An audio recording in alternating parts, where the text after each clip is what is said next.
Welcome to the World of Eora, a news and lore podcast about the Pillars of Eternity games, as well as Obsidian Entertainment's upcoming release, Avowed.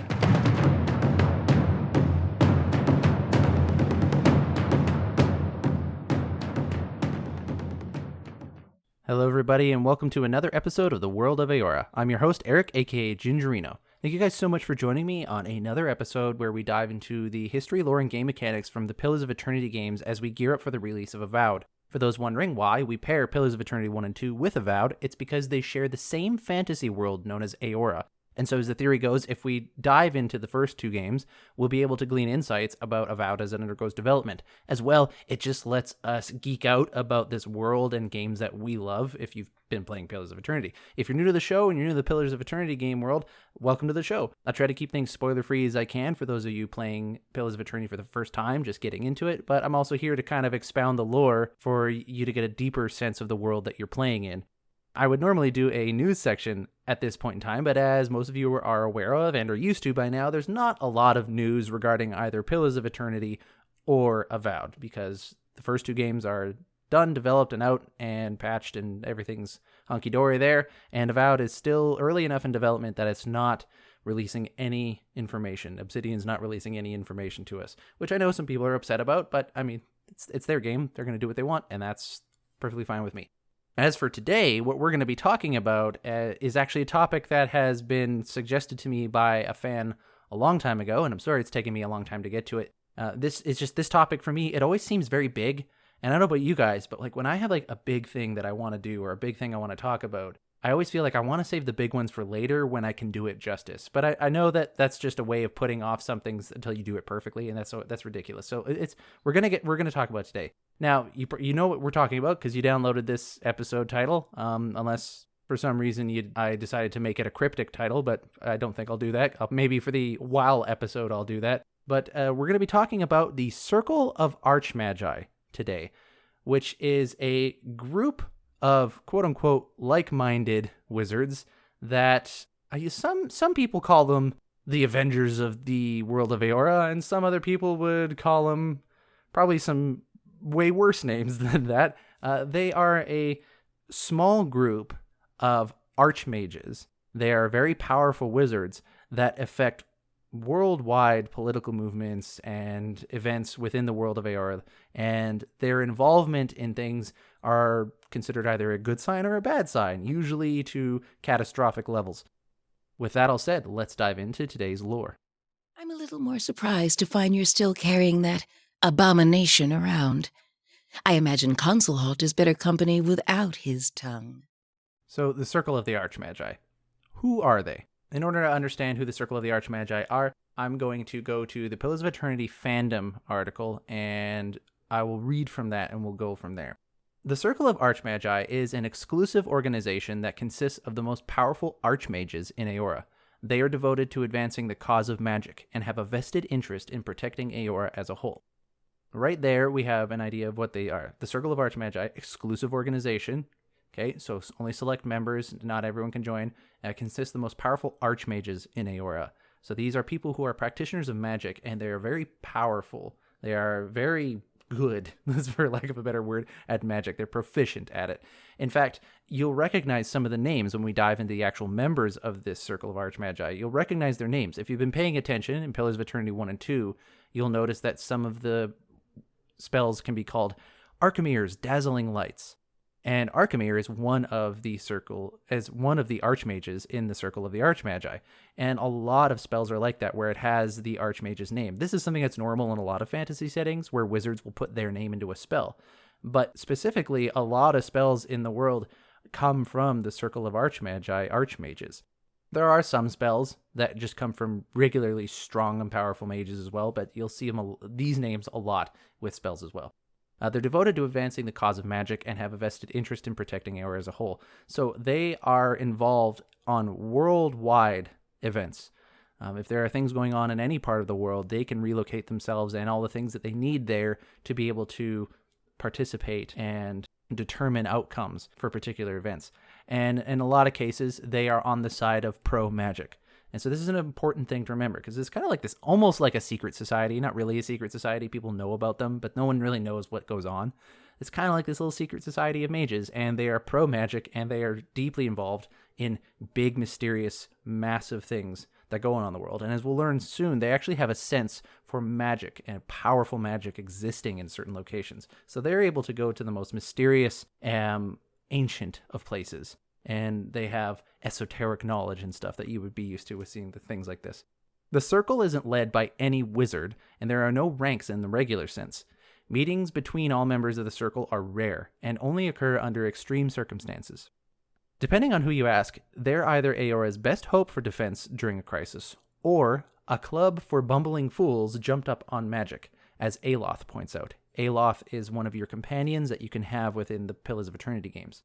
Their involvement is typically the worst possible outcome, as per the Blackwash Falls incident, in which the Circle of Archmagi succeeded in vanishing all the water of an area to predictably catastrophic results. Or the case of a small town rich in silver, being bartered around by various nobles. The Circle sent Calicoth with a spell that opened a sinkhole, destroying the town. And the Archmages now own half the jewelry shops in Adir. So as you can see, it's kind of a mixed bag with these guys. Like, they're super powerful, and they can do crazy things, like vanish all the water in an area, which was probably to, mitigate a potential flood in an area that was super important to the World of Eora. But now this place has no water at all, right? It's like making a wish with a genie. You don't know what you're going to get as the negative outcome. Or this person, Calicoth, who opened up a sinkhole to help take care of a town, which was, being bartered against with various nobles, it says. So essentially, this town has all this silver, and people are fighting for who's going to control the town. And this guy, Calicoth, is just like, I have a solution, destroys everything. And then the Circle of Archmagi come in, take everything for themselves, and now they own most of the jewelry shops in Adir. So it's good for them in the end. He said it's kind of a happy, sad, good and bad. They're the types of people that come in and they will solve your problem, and very likely you're going to have a worse problem at the end of it, at least according to Aloth or some other people. Now, that's the Circle of Archmagi in general, but who are the members of the Circle of Archmagi? So I'm going to go through the list of people that are in the Circle, people that have been in the Circle, and then a few that are just sort of tangent to the Circle of Archmagi. These are the current members of the Circle of the Archmagi. We have Arkamir, Kitzel, Calicoth, Langreth, Minoletta, Nina Gawith, Ringrim, and Tain. We're spending a lot of time on Tain. Those are the current members of the Archmagi, and some of them might have sounded familiar, such as Arkamir, Calicoth, Langreth, and Minoletta. Minoletta is, you might recognize from one of the basic wizard spells in the games, Minoletta's missiles. And so she actually creates a lot of offensive and projectile spells. So we'll talk about all of these at least a little bit, right? Like, so those are the names of the current members. Past members, in some way, shape, or form, we have Fionlech, Mara of the Seven Hills, and we'll talk about them a little bit later. And then tangential to the members of the Circle of the Archmagi, we have Bakerna, Consulhot, and Facina. Facina is a potential companion / follower in the second game. Consulhot is a very powerful mage that you can run into in both games. And Bakerna, she is part of the Forgotten Sanctum DLC narrative. So we'll talk about all three of them. There are almost certainly other people associated to the Circle of the Archmagi, but those are just the three that stand out that we'll actually talk about. In regards to joining the Circle and having new members, it's not that easy to do. Your character, the Watcher, can ask to join the Circle, but you will be refused by Arkamir to do so. But at the very least, you can become friends with all the group members of the group, or at least specific members of the group. And some of them will actually agree to sponsor your candidacy, specifically Langreth and Tain, depending on your interactions with some of these characters. So at the very least, you have candidacy to join the Circle, but it doesn't mean you have joined them. In order to join, a selected mage must first present his or her spell in front of the entire cadre to be judged, which means you have to actually invent a spell in the first place, right? So I would have to create Gingerino's Perfecting Orb or something, and then I would have to cast it in front of them. Once I've done that, the wizard, that would be me, must then duel all archmages in a row. So then I have to go through this list of 8 people with my perfected spell and duel them. According to Langreth, the Circle has not seen a successful candidate in nearly 15 years. However, It is also possible to generously donate your way into the Archmagehood, as such in the case of Tane. So if I am not able to create a super amazing spell, or I am not able to duel all of the Archmages in a row and succeed to enter into the circle, I could just give them a bunch of gold, just like Archmage Tane did. Before we jump in, I just want to say that there is, on Tumblr, Josh Sawyer and Alex Skokel, two big names behind the games, were asked about the alignment of the Circle of Archmagi. And I just like this one thing that Alex Skokel says. I believe this is Alex who said it. Is that someone was asking, like, what's the D&D alignment of the members in the Circle of the Archmagi? And first he says he's not fond of the D&D alignment system. He describes the following few members of the Circle of the Archmagi as such. Lengreth is team long-term stability. Tane is team shake shit up and see what happens. Arkemir is team status quo. Mara is team rightfully royally pissed. And Fionn-Lech is team screwed over and upset about it, but probably for the wrong reasons. Those are just a couple descriptions of a few of the members there, and we'll get to talk about them as we go on. To understand a little bit of the interactions between the Archmages themselves, there is a journal excerpt from Arkemir that we're going to read. You can find this in the Pillars of Eternity 2 guidebook, and it's described as a journal entry of Arkemir, Master of Magnetism, Lord of Imps, and Purveyor of Fine Gloves.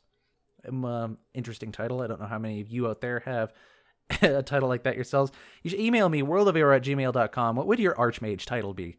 You know, Gingerino, Master of None. I don't know. Not a Purveyor of Fine Gloves, that's for sure. Or the Lord of Imps. But anyways, this is the journal entry that you can read here. There is something about this region, and he's referring to the Deadfire Archipelago, the main setting for the second game. Each of us have felt it like a distant vibration in the water, a great power to the east, turning in slumber. It possesses a force like raw, unformed potential, ready to be found, ready to be claimed, and ready to be used. We, that is the Circle of Archmagi, all agreed that this presence was undeniable in its reality. We can sense it. Therefore, it must exist. We who have agreed on nothing before or since found immediate accord on that point. So why am I alone in this pursuit? Why have the others not seen fit to uproot their stagnant libraries or transplant their grand estates as I have? Why did Consulhot retreat into his books and Lengreth into her swamps? Fear, perhaps. If the masters of our art are content to be ruled by their terror of the beyond, then they do not deserve the gifts of the Deadfire. If I am alone in turning over the oldest rocks, then I alone will toast in the rewards and the consequences. Come what may. Bereth visits all in time. Not even the Archmagi are immune to her insistent pounding on our doors. So in this tiny little excerpt, we actually get a lot of contextual information about what the Archmagi are kind of like. First thing, in this first paragraph, they describe being able to sense a great power in a particular region of the world, but they say far to the east. This is notable in the sense that if you are a powerful enough wizard, you can actually sense magic far away. And the first thing that comes to mind to me is any person in Dragon Ball Z, because I'm from Canada, who are just walking along somewhere, and then Frieza or Goku decides to power themselves up, and everyone across the planet who can detect power goes, "Oh my god, what is that great power in the distance?" You know, like, it's kind of like that. These Archmagi are able to detect these massive amounts of essence, or this massive potential of magic that exists somewhere in the world. And that there is this one that is in the Deadfire Archipelago that is so powerful, it's so raw, and it's such an immense force that they all agreed immediately. And he remarks on how that has not happened before. They never agree on things. And that tells you a little bit about the dynamics between these Archmages, that they don't tend to agree on stuff. It sounds like they're a bunch of high intellectual arcane types who just argue about things all the time and then go somewhere and mess things up. But they all agreed on this right away. There's a little bit of arrogance there. In the first sentence, he says, "We all agreed that this presence was undeniable in its reality. We can sense it. Therefore, it must exist." They do have a little bit of arrogance in the sense of like, well, we think this thing, so therefore it must be true, right? He doesn't speculate at all about how it could be a trick or maybe there's something else going on, etc., etc. But I mean, that being said, you know, who knows the extent of their abilities? And the fact that they all can sense it and that they all agree on it Yeah, that is a good sign that something exists. And I mean, if you do play the game, you kind of learn some things, so who am I to say? And he remarks, though, why is he alone in this pursuit? Like, they all sense this massive thing going on in the Deadfire Archipelago, and yet he's the only one who uprooted and transplanted his grand estate. He's not kidding, by the way. He literally did that. He has taken his mansion, his manor, Archimere Manor, and he placed it in a different location in the world. I don't know if he teleported it. I don't know if he levitated it across large swaths of land and sea, but somehow he managed to take his estate and plop it over in the Deadfire Archipelago from where it was before. One thing that is interesting to me that stands out at the very end of this little journal entry is the idea that Berith visits us all in time, which is to say that eventually everyone dies, even the Archmagi. And it's interesting because there are two particular Archmagi I'm thinking about that are trying to circumvent death, that is, become immortal. And there are two Archmagi that he is actually mentioned in this journal entry, Consulhot and Lengrith, both of which attempt immortality in their own way. So jumping into the specific members of the Circle of the Archmagi, let's start off with Archimere, since we're already in his journal. Archimere, you might notice the name, like it might be a little bit recognizable to you, and that's because he has a number of spells that are in his name. The 5 that you can know of by the time you play the second game are Archimere's Brilliant Departure, Archimere's Capricious Hex, Archimere's Dazzling Lights, Archimere's Mercurial Madness, and Archimere's Wonderful Torment. He's got a rubric to the way he names his spells, and I suspect that a lot of the other Archmagi do the same thing, where he puts his name first, and then he has some sort of wonderful descriptive term about what the actual spell is. Archimere's Brilliant something, Archimere's Capricious, Archimere's Dazzling, Archimere's Mercurial, Archimere's Wondrous. You know, it's not just that he has a spell that makes lights, that conjures up lights. It's dazzling lights. It's not that his spell hexes someone. It's a capricious hex. It's not that just that you can escape combat. It's that you can brilliantly depart from combat.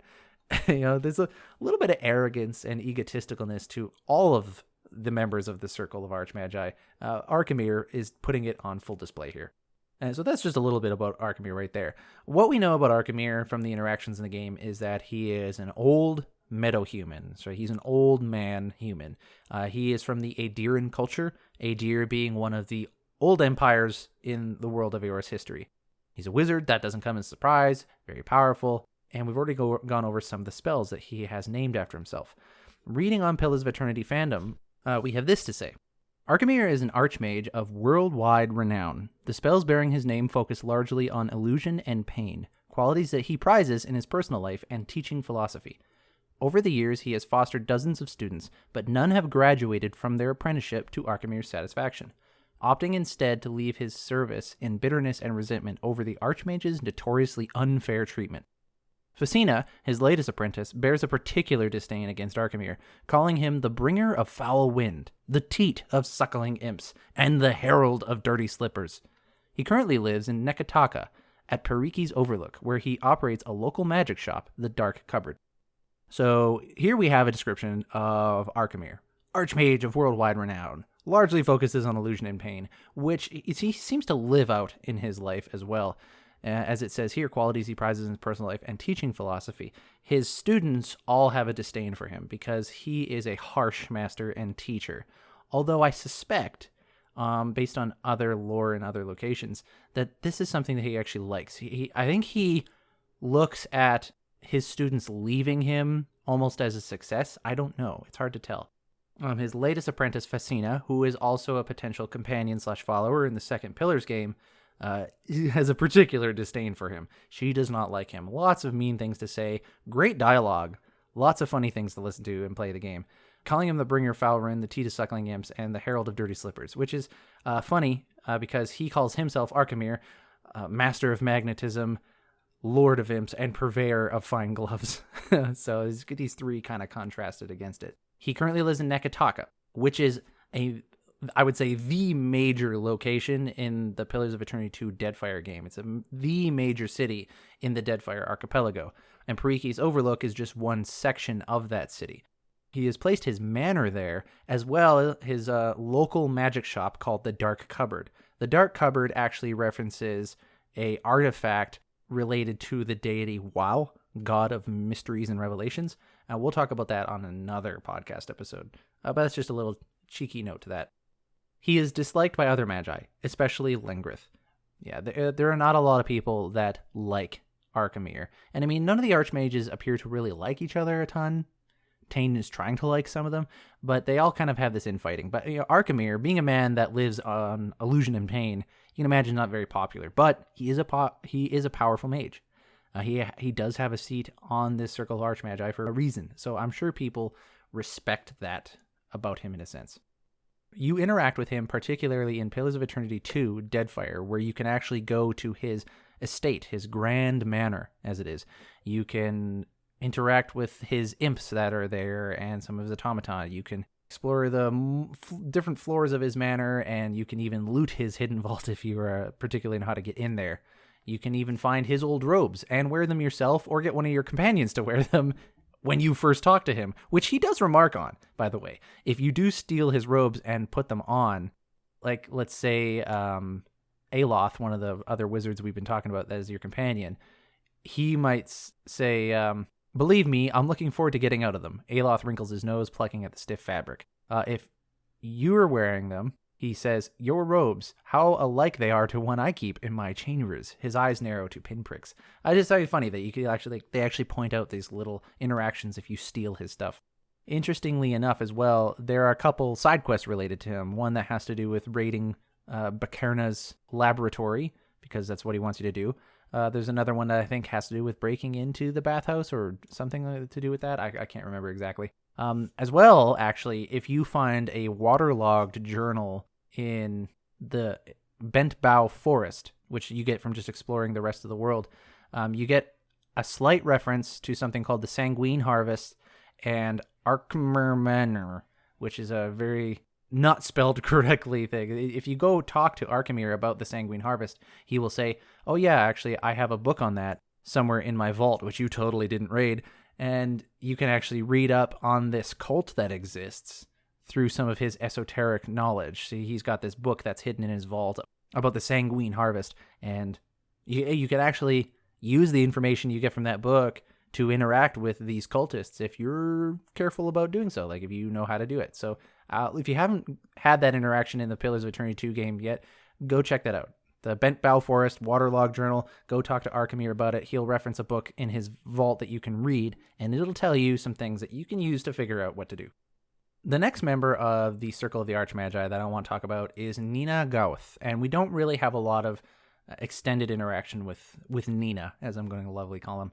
What we can learn about by reading the fandom article here is that this infamous Archmage is a prolific author and has taken on several apprentices, though none have yet achieved the fame or longevity of their master. Those fortunate enough to have glimpsed Nina's grimoires typically describe the man's diagrams and writings as nearly indecipherable, but the power of the spells held within is undeniable. You don't get to interact with him specifically, but when exploring Russetwood, a location in the White March DLC for the first Pillars game, we are given a vision, a glimpse of an interaction between him and an apprentice, where apparently the apprentice has acted not in a way that the Master Archmage appreciates and is going to deal with him appropriately. The common themes in Nina Gauth's spells are things like evocation, transmutation, and frost magic. His spells include Nina Gauth's Bitter Mooring, Nina Gauth's Black Pages, Nina Gauth's Death Ray, Nina Gauth's Freezing Pillar, Nina Gauth's Killing Bolt, and Nina Gauth's Shadow Flame. So you can see here he's got things like Death Ray, Bitter Mooring, Freezing Pillar, Killing Bolt. Very clearly death stuff.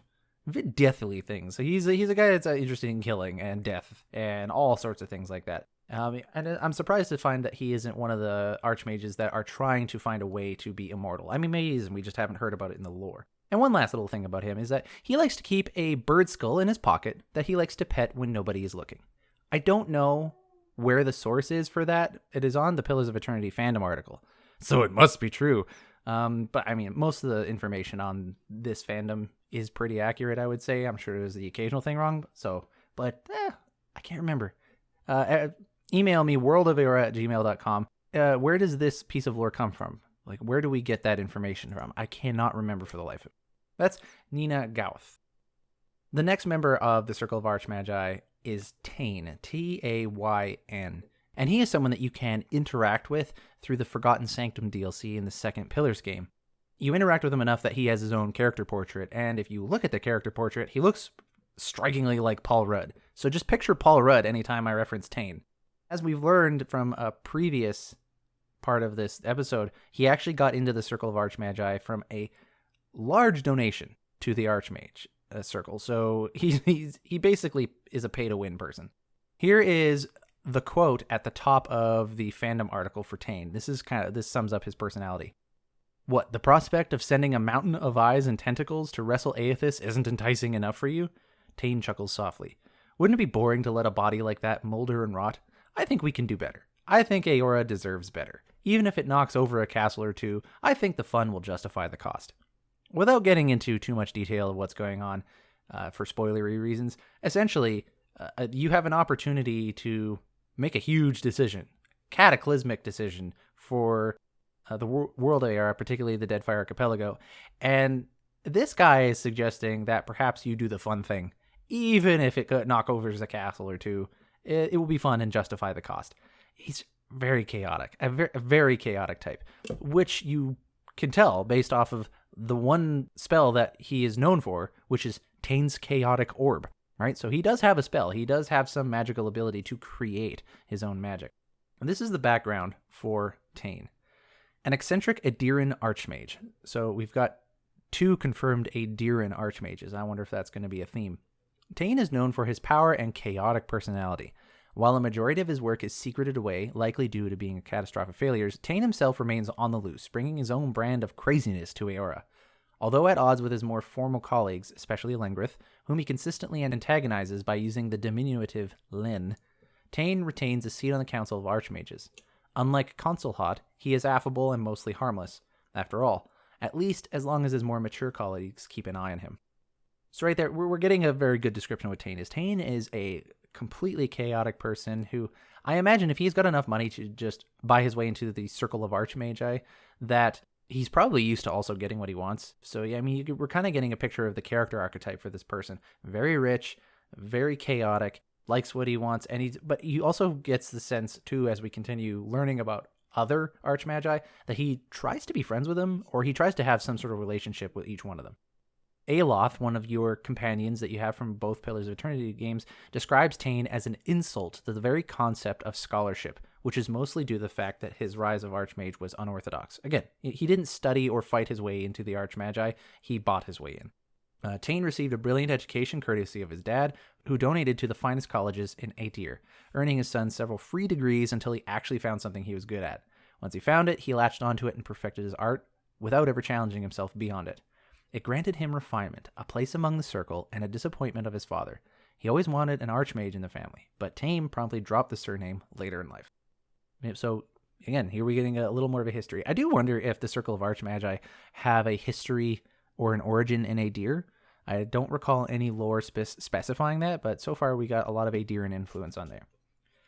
Tayn's work ethic is also completely different from the rest of his colleagues. Tayn relies on entirely raw, unvarnished instinct rather than careful study, leaning to the creation of spells and inventions that are chaotic and unpredictable as their maker. His proudest and first achievement is Tayn's Chaotic Orb, which was released to applause, and then just used as an unreliable offensive spell. Other creations are Tayn's Gratitude, Tayn's Chaotic Missiles, and Tayn's Scroll of Righteous Awakening, which I love the title of, and if you read the description for it, is this parchment is sloppily scrawled with arcane runes, drawings of animals, and practiced versions of Tayn's signature. So I don't even know how there's a spell in there somewhere, but apparently there is. I like the inclusion of Tayn in the Circle of Archmagi, specifically because he really is kind of the opposite of what the rest of them are like. They're all very high intellectual, focus and study, hard work, and all this stuff. This guy's just a chaotic mess. You know, he bought his way into the Circle of Archmagi, but he interacts with magic through, as it says here, raw, unvarnished instinct. And I think that that's an interesting addition to the Circle of Archmagi. It adds a different viewpoint.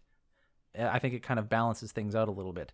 I'm not saying he's the best person to have in a position like that, but it's certainly interesting from a story perspective. In regards to his interactions and relationships with his fellow Archmagi, they have these varying opinions of him. Lengrith detests him as an insult to the profession. Kitzel is apparently Tane's pen pal. Minolita once pushed him into a snake pit. Kalikoth once allegedly shouted into Tane's face. Ringrim is the object of Tane's intense friendship campaign, and Maura apparently is the soul mage who actually was on good terms with Tane, according to him, at least. You interact a lot with Tane through the Forgotten Sanctum DLC, and he is trying to sway you more in his way of doing things versus Lengrith, who is going to try to sway you in another way. So he is one of the main people to kind of align with or misalign with, and he's going to give you hints on how to complete quests and stuff like that, but obviously from his perspective. And so that's Tane. He's one of the more he's one of the ones we know a little bit more about, I think, because he's an interesting character, but I don't know if he is the most important or the most powerful member of the Circle of Archmagi. These next few Archmagi we don't know a lot about. We have not interacted with them. The only thing we have might be some of the magical spells that they've created. The first one being Kitzel, a connoisseur of conjured weapons. He does not appear in the circle meeting that you see in the game. He is apparently pen pals with Tane, though he thinks him an Orlin clockmaker. So apparently Tane is playing this fun practical joke with Kitzel where they are pen pals with each other, but Kitzel's under the impression Tane is an Orlin clockmaker, and Tane is not. He is another meta-human Adiran person. Kitzel is a master of conjured weapons, or a connoisseur of conjured weapons. The three spells that we have are Kitzel's Enchanted Armory, Kitzel's Martial Power, and Kitzel's Spirit Lance. So he likes to conjure up weapons that you can use in battle. And this is all we know about Kitzel. Might give you a little idea about his character archetype, that he likes to just create things that you can use or that you need, rather than having the things that you would spend money on. You just magically create them, right? So that's Kitzel. We don't have any other interactions other than that. Kalikoth is another one. One of the things that we already learned about Kalikoth is that he was sent to that small town that had a lot of silver, and he cast a spell that created a sinkhole that destroyed the whole town. So there's no town to fight over. But now they own most of the jewelry shops in Adir. Again, another Adiran thing. So I wonder how much of the Circle of Archmagi is tied to Adir. Kalikoth is a powerful wizard and member of the Circle of Archmagi. I've been calling Kalikoth a he, my bad. She once shouted into Tane's face so loudly that they both passed out. I love that. To yell into someone's face so much that not only do you pass out from how much you're yelling, the other person passes out from how much you're yelling. I'm sure there was a little bit of arcane force behind it, but still. Kalikoth is known for her 3 main spell attacks. Kalikoth's Freezing Rake, Kalikoth's Minor Blights, and Kalikoth's Sunless Grasp. I'm seeing in a lot of these other ones, as I've mentioned earlier, like Arkhamir, he has all these wonderful and descriptive terms about the magical spell, and these other ones seem to be a little more down to earth of what they are. Freezing Rake, Minor Blights, Sunless Grasp. These are the things that they do. The next minor character, I call them minor only in the sense that we don't know much about them, is Ringrim. As a powerful wizard and member of the Circle of Archmagi, she is the focus of Tane's intense friendship campaign. That's all we know, is that Tane is trying to become a friend with Ringrim. And I'm guessing not too much success. Minoletta is not someone that we have a lot to say about as well, but she does have a little bit more. Minoletta, you can tell just from the name, is a Valian Republics person, but this is confirmed as well on the fandom article for her. She is one of the Archmages of Eora, often referenced, though she's not directly present in either game. She's described as the Mistress of Magical Missiles, which you'll know if you recognize her names in concordance with her spells. Her spells are dedicated towards evocation magic, particularly in the form of offensive projectile spells. They include Minoletta's Bounding Missiles, Minoletta's Concussive Missiles, Minoletta's Minor Missiles, Minoletta's Missile Salvo, Minoletta's Piercing Sigil, and Minoletta's Precisely Piercing Burst. So all projectile-based offensive magic. And this is Minoletta's main area of expertise. As we talked about, like how you get on the Circle of the Archmage, you have to create a spell and then use it in a duel against the other Archmages, or at least duel the other Archmages. So I imagine that any Archmage specializes in one particular area, much like a person with a PhD in the academic world is very, very specifically focused on one area of expertise. You can see her during some of the quests in the second game. All you do is you see her through a scrying pool in the basement of Arkhamir's Manor. Other than offering a few quips, she's otherwise uninvolved in the story completely. She did once push Tane into a snake pit, and while talking with Archimir, he refers to her as the esteemed mistress of missiles. She has designed the Mage Weave sails as a gift to a former companion, Jorarius Mastermate, which is one letter away from masturbate, so you got to be careful saying that on a podcast. The Mage Weave sails, for those curious, is essentially something you can customize your ship in the second game. In the second Pillars of Eternity game, you have a ship that you sail with across the Deadfire Archipelago, and you can customize it with different things. The Mage Weave sails is one of those things, and it was designed by Minoletta for Jorius.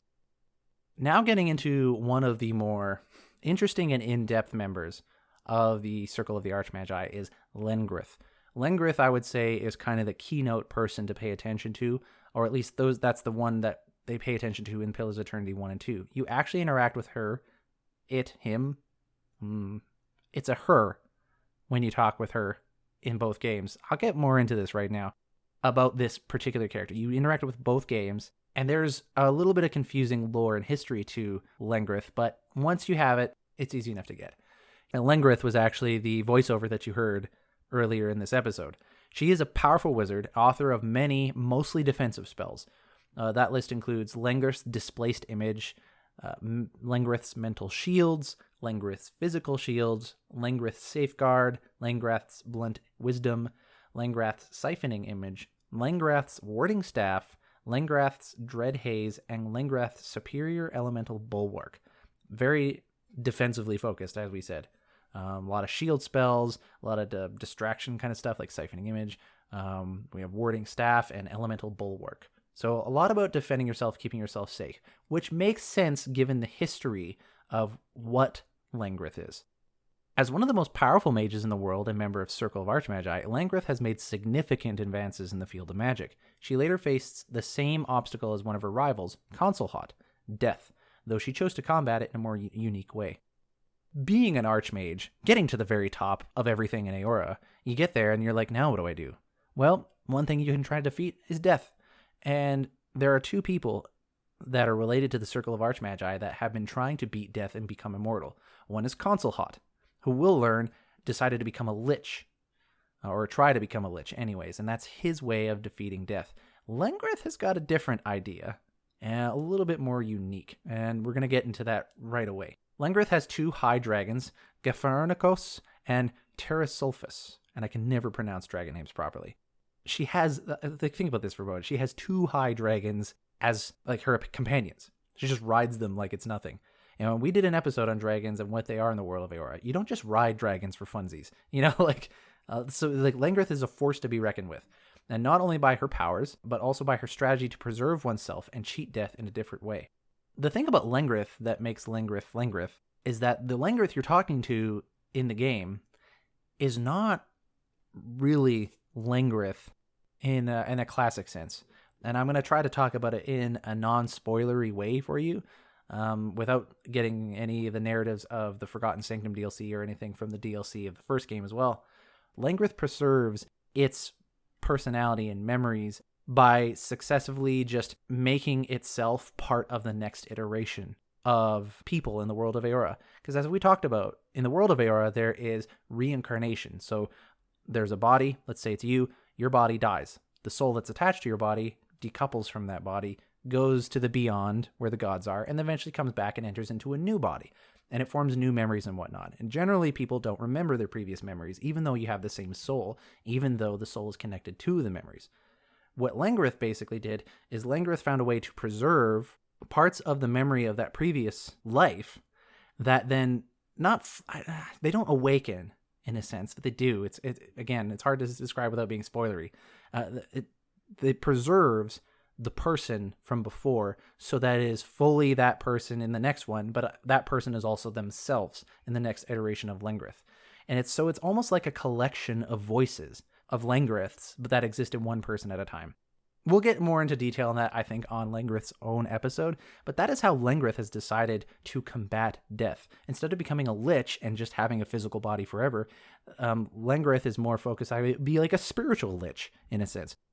Lengrith appears to us as a nature godlike in the game when you interact with them. So a female nature godlike. We don't really know if she has anything to do with Adir as well, but I mean, we do know that she rides dragons for fun, so you got something going on there. She is one of the two people in the Forgotten Sanctum DLC that you will interact with a lot, the other person being Tane, representing the other side of the decisions you can make. So she will offer hints and stuff as well for how to complete stuff. She will ask you to do favors in the Forgotten Sanctum DLC, and they will normally be opposite of what Tane is acting for, or contrapositive to, So the two of them kind of represent opposite ends of the spectrum that your character is trying to align or misalign with. Interestingly enough, and kind of funnily enough, by doing some of the quests through the Forgotten Sanctum DLC, you'll run into a set of mushrooms or spores that also think that they are Lengrith, because they basically read the books that was written by Lengrith, so they think that they are Lengrith. That's a fun little interaction to talk to a mushroom that thinks it is an Archmagi of the world. Yeah. Those are the main members of the Circle of the Archmagi. There are other ones to talk about as well. However, some of them are no longer in the Circle of Archmagi, either because they left, or were forgotten, or have died. And the first one we're going to talk about is Mara of the Seven Hills, and I won't get into too much of what is going on with Mara, simply because that's part of the narratives for the Forgotten Sanctum DLC, but essentially, Mara is Mistress of Summoning, specializing in tentacles especially. Mara has delved a little too deep into the mysteries of Wild's Temple on the Black Isles, raising the ire of one Fionn Ledge. So, she is a summoning master, and particularly in tentacles, and actually, you can see her portrait in the game, and there is a little tentacle kind of wrapped around her neck. And that summoning thing is also very appropriate for the Forgotten Sanctum DLC, which you'll get into a little bit more when we talk about WoW one of these days, but it's interesting to see. The two spells that we know of that are related to Mara within the game are Mara's Grasping Tentacle and Mara's Writhing Tentacles. So obviously, those are exactly what it sounds like. Summoning spells that summon tentacles from wherever. I don't know where do they summon these things from? Is it just essence reformed in the shape of tentacles, or what is it? Is it something to do with the deity of WoW? I don't know. That's a good question. Now, again, that's pretty much the only thing that we really know about Mara. We do know that she is one of the few people who have gotten along with Tane, or at least according to him, they are on good terms with each other. She is a female Huana character, so she's an Amawan. She's so big, multicolored, kind of from more of the aquatic cultures within the world. And I'm not sure what the title of the Seven Hills means. It's probably a reference to her Huana culture. I don't know necessarily what that is. The next people that we're going to talk about are just related to the Circle of Archmagi, and the first person we're going to talk about is Consulhot. Now, we've already mentioned Consulhot's name a couple of times, and I don't know if he is actually part of the Circle of Archmagi. I don't think he technically is, but I think that he is a powerful enough archmage that the members of the Circle consider him a contemporary in the world. They look at him as kind of an equal. Unfortunately, his intentions don't really align with the Circle of Archmagi. He's more concerned with how can he stave off death for himself. And as a result, he's actually turned himself into a lich. He is an undead kind of / vessel kind of thing. And the first time you interact with him, even if you're trying to interact amicably with him, he looks at you as a source of essence that can sustain himself for even longer. So if you want to understand how essence works, which is the stuff souls are made of, and what an undead creature is like, I have previous episodes that you can go check out. Long story short, Consulhot's turned himself into an undead. And technically speaking, if you feed yourself enough essence, you can stave off the decomposition of your body so that you can live a lot longer before you decompose into just a skeleton. And then you're just a mindless vessel at that point in time. He is doing a good job of staving off that decomposition so that he can live long enough that perhaps he can come up with a solution to death. That, or he's thinking he can keep himself undead forever if he gives himself enough essence. And you, in the game, being a watcher, have a very powerful soul. And so you would be a good source of that. So obviously, he's looking at you with hungry eyes. Consulhot is one of the most powerful mages on Eora, who has spent a lifetime studying magic and inventing new spells. The list include Consulhot's Corrosive Siphon, Consulhot's Parasitic Staff, Consulhot's Draining Touch, Consulhot's Crushing Doom, and Consulhot's Draining Missiles. As we can see here, a lot of his spells have things to do with like extracting energy and essence out of things. So he's got a Corrosive Siphon, a Parasitic Staff, a Draining Touch, draining missile. So he's all about taking energy away and then giving it to yourself, which fits with the fact that he's a lich trying to eat other people's flesh and essence to sustain his own undead body. He then extends by pouring his soul into a phylactery to extend life and knowledge. His apprentices spend years in their laboratories toiling over new enchantments for the privilege of learning at his feet, further enhancing his potential. Consul is a longtime rival of Lengrith and other archmages, who have tried to take him down by any means necessary, including hiring a mercenary army that Consul Hot dismisses as merely a nuisance. This is true. Part of the DLC for the first game, there's an entire mercenary army, like an actual army of people, that go to attack him, and he's just sort of like, meh, this is annoying. And that's about it. He is reluctant to part with anything that might diminish his power, especially the Engwithan phylactery, as it's literally carved into his skull with runes, sealing a peg of Adra and merge with a complex web of spells. His ultimate goal is to discover time manipulation, as pioneered by Caldebald the Red and Mara of the Seven Hills. To that end, he needs a soul that can draw the power of the Ether, a Watcher's soul. So Consul Hot is one of the antagonistic characters, but one of the more interesting as well. He is, in the first game, trying to, as it says here, discover time manipulation. He's finding a way to make himself immortal, and he's done so by becoming undead, but sustaining his own personhood. Depending on what you do in the first game, you can actually, in a sense, kill him, but his skull is still alive. His skull still maintains his personhood in it. And there's this, it's long, almost sad story of between the first and second game, if you have done this and it's just his skull that exists now. In the second game, you interact with him again, and you're like, Consul Hot, how did you come back? And there's this long story of how he got tossed aside at one point during your travels at sea, and he essentially, using only his mouth, traveled long distance across the shores of some island and was able to very slowly make his way back to a position of power again. And I just think, man, the amount of patience this guy has to have. I mean, he's got seemingly forever to do it if he's doing his job right at staying alive forever, but it's just like, wow. He just crawled across a sandy shore with nothing but his skull mouth. Consul Hot has a lot of lore that we can talk about, some of which is a little bit spoilery and also go way further than I want this episode to go to, so we might do a Consul Hot episode on his own. But that's all you need to know about him for now. The next mage, who is not an archmage but is related to, is Bakarna. She is one of the focuses of the Forgotten Sanctum DLC. A very warm and nice person, I would say, in the game compared to the other ones. She is an ocean human, I believe of Valian descendancy. I'm not really sure. But she, her research is into the stars and the celestial affairs of the world of Eora.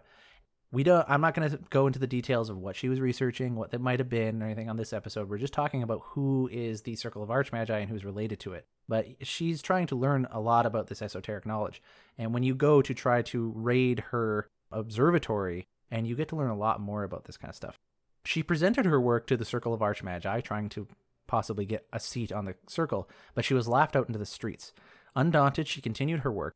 Through the interactions of your character, you actually can help her out to create her own spell, which I believe she can then use to try to reattempt getting onto the Circle of the Archmagi. It's called Bakarna's Midnight Daydream. A bolt of celestial energies bounces between allies, granting them a random inspiration, including tenacious, hardy, nimble, aware, acute, or resolute. So essentially, it is this bolt that bounces between you and your friends that can make you stronger or better in some variety of way. And so that is a spell that you can help her to create, which she can use then to get on the council, if, of course, she has the fortitude to battle all of them in a row. The next person that we'll discuss is the apprentice of Archimir, Facina.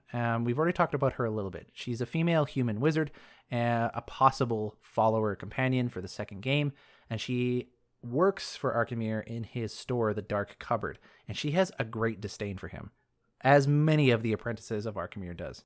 You get to know Facina, interestingly enough, by helping her with a side quest where she has lost a pair of gloves. And as we will remember, Archimir literally calls himself Archimir, Lord of Magnetism, Lord of Imps, and Purveyor of Fine Gloves. So gloves are kind of his passion project, you know? So to lose this pair of gloves is actually a bigger deal to Facina and to Archimir than we originally think. Like, why am I going to hunt down these gloves for you? It's just a pair of gloves. Who cares? But that's the first interactions that we really have with Facina. She's an interesting character to have along with you as well. But again, she has enough lore worthy of an own episode, and this episode's already going long enough as it is. So we will not be going into depth with her, especially since she's not officially a member of the Circle of the Archmagi. The last person that we will talk about, I cannot get into too much detail about because of spoilers for Forgotten Sanctum DLC. but is a member of the Circle of the Archmagi. Well, sort of, previously. It's hard to describe. The name is Fionn Lech, and he is an Adeiran elf. Behind the scenes, when Alex Skolkel was designing characters for the DLC, he describes Fionn Lech as this. He wanted a more quote-unquote traditional villain for the DLC. We were going to do a dungeon delve with a bunch of weird stuff in it, so there were certain beats he wanted to do. So a self-obsessed elf archmage partly arose from that. And at the same time, he wanted someone who would reflect Aloth to an extent. An argument can be made, and Adair, one of the other companions, actually makes this, if he's in the party at the time, that Fionn Lech is Aloth through a glass darkly, as Alex puts it. He's the worst possible version of Aloth. And so there's a lot of connection there between Fionn Lech as a character archetype with Aloth, one of the characters that you can have that is a companion in the first two games. Fionn Lech, but he is someone who has been on the Circle of Archmagi and is very powerful. But one thing I do want to point out, and this is interesting, is that you do not find any spells in his name. Right? So all the other ones that we've gone to, we've seen spells. Arkemir, Nina Gueth, Tain, Kitzel, Kalikoth, Ringrim, Minoletta, Lengrith, Mara, Consulhot, even Bakerna. They all have these spells named after them because they are either on or are close to being on the seat of the Circle of the Archmagi. But here we have Fionn Lech, who was on the Circle of the Archmagi, but he doesn't have any spells to his name. Isn't that odd? That is odd.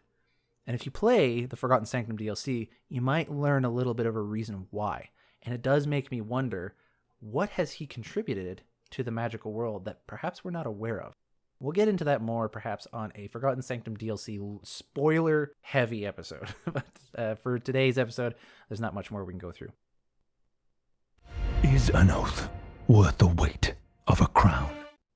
Okay, everyone, that's the Circle of the Archmagi. That's all the related members and characters that go through. Sorry that I kind of rushed through the last few there. I really wanted to stop and talk about each of the characters that were currently in the Circle a little bit more, even though I couldn't talk about all of them for spoilery reasons. This is a spoiler-free episode, relatively speaking. But also, I wanted to talk about the people who are involved tangentially. So that way, as we do talk about this stuff more and more in future episodes, we'll at least know who we're talking about. When I say Bakarna, you'll know, okay, that's the person who got laughed on the streets for talking about celestial stuff, and she created the Midnight Daydream spell and all this kind of stuff.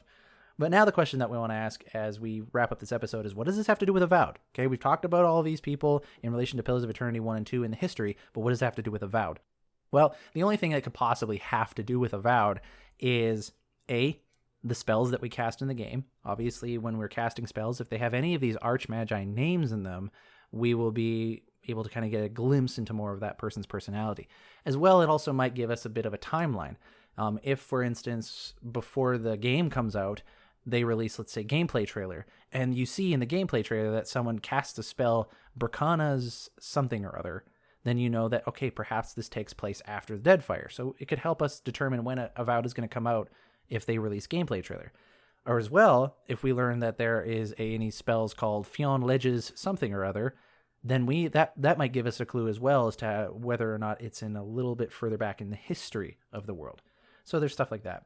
And then the most obvious part is that we interact with members of the Circle of Archmagi ourselves. Whether or not we interact with, Arkemir and Nina Gueth or one of these new ones, or whether or not we learn more about the history of Lengrith, which again is like crazy interesting. Who knows, right? So I have a feeling that there will be something about the Circle of Archmagi in Avowed, if not in the base game, then at least in the DLCs, because they are such an interesting group of people.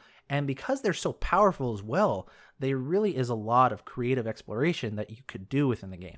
If the game's being played in the Living Lands, who knows what kind of experimentation one of the Archmagi could go to there. If it's being played in the Deerwood, we already know that some Archmagi have been to the Deerwood and reside there quite often. Are we going to run into Consulhot again in Avowed like we did in Pillars of Eternity 1 and 2? Who knows? Would we have the opportunity ourselves to become an Archmage on the Council, on the Circle of Archmagi? And so that's really the only thing that we can learn, we can speculate about for Avowed, is our characters' interaction with them. I don't suspect that there's going to be a deep interaction, just because it doesn't seem like the game's themes and motifs are matching. Not that we have a lot of information. The only thing we know so far about Avowed is that Woodica, the goddess of justice, is kind of featured in the reveal trailer. We talk a lot about oaths and promises, There's some Adiran references, so maybe there'll be something, but we don't have a lot to go off of. It doesn't seem like it'll be necessarily something tied to the main narrative, but who knows? Anyways, that's all I have for today's episode. If you had any comments, questions, criticisms, etc., you can email me, worldofeora@gmail.com. You can follow me on Twitter @worldofeora. I only usually post updates on what's going on with the show or when an episode has come out, but I am looking to hopefully interact a little more with people as well. I get a notification anytime someone follows me on Twitter, and I really like taking a look and seeing what other people are into. There's a lot of really creative people out there in the community as well. I love having conversations about this super geeky, nerdy stuff. So if you have something that I've said wrong or incorrect or not fully expanded on that you want to correct me on or comment on, please send me an email. I love that stuff. If you have a question that you want to ask, go ahead and ask. I might know the answer. If not, I know other people who know a lot about the lore that can help answer the question as well. It lets us speculate about stuff that's going on. I recently had a discussion with someone actually about what happens to souls as they are disintegrated. For example, if there was this event in Deerwood's history where a bunch of souls were not evaporated, they essentially got obliterated. What happens to the souls? What happens to the stuff, quote unquote, that the souls are made of? Do they go away forever, or do they go to a pool where they come back, right? And there was an interesting discussion there, and I didn't quite know how to answer this specific question. I ended up actually going onto Josh Sawyer's Tumblr page to ask a question. He hasn't replied yet, so Josh, if you're listening to this, I wouldn't mind an answer back when you get the time. By the way, happy about Pentiment, can't wait to play it. I don't know if he listens to this thing, so I'm just putting that out there. But regardless, I love talking about this stuff, and it's fun to engage in conversation. Thank you all. That's going to be everything for today, talking about the Circle of Archmagi, just looking at all the members and what their personalities are like and what they are kind of into, and getting a flavor for this crazy group of powerful archmages in the world of Eora. I'm your host, Eric, aka Gingerino, and I'll see you guys next time.